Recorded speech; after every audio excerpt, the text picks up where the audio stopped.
Assalamualaikum warahmatullahi wabarakatuh.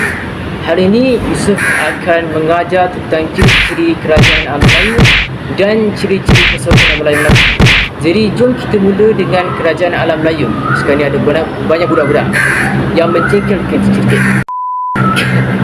Okey, sekarang ni kita pergi ke ciri-ciri kesultanan kerajaan alam Melayu. Jadi kerajaan alam Melayu ni ada 4, iaitu raja, undang-undang, wilayah pengaruh dan rakyat. Kita mula dengan raja dulu. Raja ialah tonggak utama bagi sesuatu kerajaan dan dibantu oleh pembesar dan memperoleh ketaatan kepada rakyatnya. Contoh, Raja Champah dikaitkan dengan Dewa Siva ataupun dianggap suci. Nombor 2 ialah undang-undang. Undang-undang ni untuk memastikan kesejahteraan kerajaan dan terpakai di seluruh wilayah pengaruh. Kita pergi ke wilayah pengaruh nanti, panduan dan ini menjadi panduan dan pentadbiran kerajaan.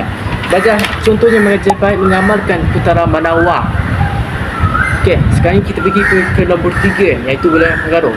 Wilayah pengaruh ini pada asasnya ialah tempat pengaruh suatu kerajaan ataupun rakyat yang menerima dan memperakui pemerintah. Contohnya wilayah pengaruh kerajaan Funan dipengaruhi oleh Sungai Mekong, Teluk Cameron, Selatan Myanmar dan Segi Tenggelam. Ini Yusuf hafal sikit lah, tapi semua ingat, alhamdulillah. Akhir sekali kita pergi rakyat.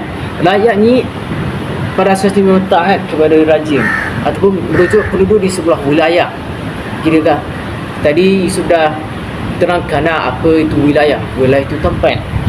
Baik, contohnya rakyat kerajaan Sriwijaya, dia menunjukkan kesetiaan kepada raja dengan upacara setia ataupun meminum air sumpah. Kita pergi ke Kesultanan Melayu Melaka. Sekarang ni ada banyak perkara yang bising. Mula dengan sultan dulu. Sekarang ni ada 6 ciri-ciri. Yang 2 terbaru ialah kedaulatan dan lambang kebesaran. Kita pergi ke rakyat dulu, ke raja dulu.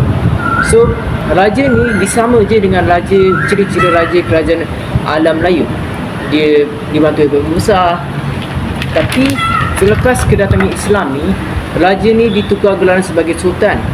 Jadi sebelum kedatangan Islam ni, sultan dia belum panggil lagi, dia masih raja lagi. Tetapi selepas kedatangan Islam ni, sekarang dipanggil sebagai sultan.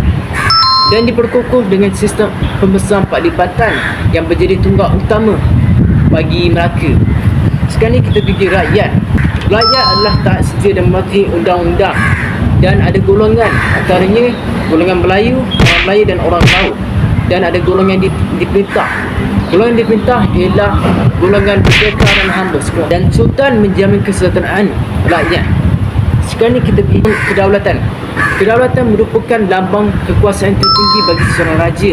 Ia adalah hak mutlak raja dan tidak boleh bercampur tangan dengan kuasa asing. Jadi ini memang baguslah untuk kerajaan Kesultanan Melayu Melaka. Sekarang ni kita pergi ke wilayah pengaruh. Kesultanan Melayu Melaka berwilayah pengaruh di Semenanjung Utara Melayu ataupun Malaysia dikenali sekarang, dan pantai timur Sumatera.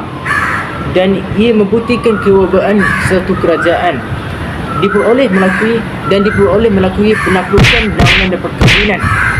Sekarang ni kita pergi undang-undang. Ada 2 undang-undang, iaitu Hukum Kanun Melaka dan Undang-Undang Orang Laut. Dan ia ialah untuk mengukuhkan kerajaan dan melindungi rakyat dan menjadi kerajaan yang unggul kalau apabila mematuhi undang-undang ini. Last kali kita pergi ke lambang kebesaran.